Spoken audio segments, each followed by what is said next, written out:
As temperature rises and irreversible effects are recorded around the planet, clear and alarming evidences of our changing climate can be found in the Arctic. Let me take you on a journey on the territories of North America to explore how human activity and global warming are severely affecting the ecosystem the entire planet depends on. Our trip starts in subarctic Canada with one of the more extended existing freshwater deltas, the Peace Athabasca. The delta, located in eastern Alberta at the west end of the Athabasca Lake, is vital for the Arctic ecosystem in several ways. It is one of the massive storages that flows water, fish species into the Arctic. It is the crossway where millions of birds can rest while migrating across the north. As glaciers on the Rocky Mountains retreat, the water that drains into the delta decreases every year, and as a consequence of the dry up, its extension is taken over by grass and meadows.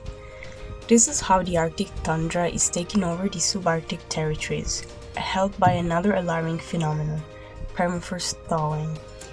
If permafrost thaws and water drains, not only plants take over the watershed, but carbon is released in the atmosphere and the water chemistry is altered. The ecosystem facing a lowered water level means a fall of oxygen quantity as well as a higher concentration of pollutants in the water, which could invariably dent the genetic heritage of many species.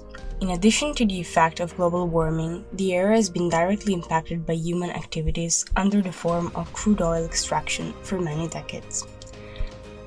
Since the Athabasca oil sands are rich in bitumen, it is not hard to believe that unfortunately the area has been the scenario of several oil spills in the 80s, causing grease pour-outs in the waters, animal deaths, and several health consequences for the indigenous communities living downstream.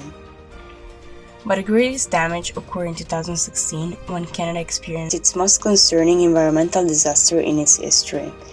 A fire that outbroke in May 2016 and ran till July, causing the disruption of 550 hectares of ecosystem and the relocation of 90,000 people.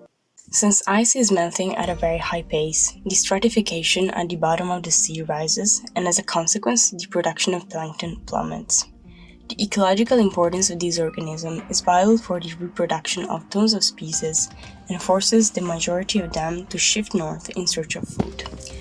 Ice melting means also shifting of currents and opening up of new marine ways for species that normally would not venture in the Arctic Sea, such as salmon and killer whales.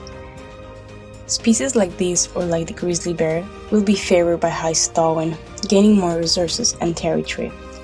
But the same thing cannot be said for other endangered species. We now move north to Baffin Bay to discover some of them. For ringed seals, for instance, ice is vital for breathing from the water, giving birth. It's crucial for hunting, for resting, and for finding shelters from polar bears.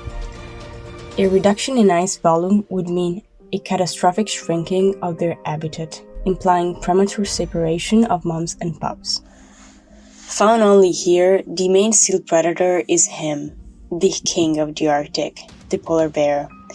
For polar bears, the ice is vital to hunt seals, therefore to survive.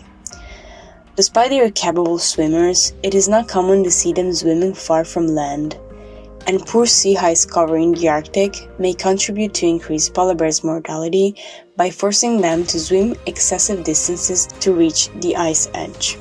Biodiversity loss, sea ice and permafrost thawing, resources exploitation and related hazards represent sole threats for the survival and well-being of the indigenous communities that have uniquely adapted to the Arctic severe condition.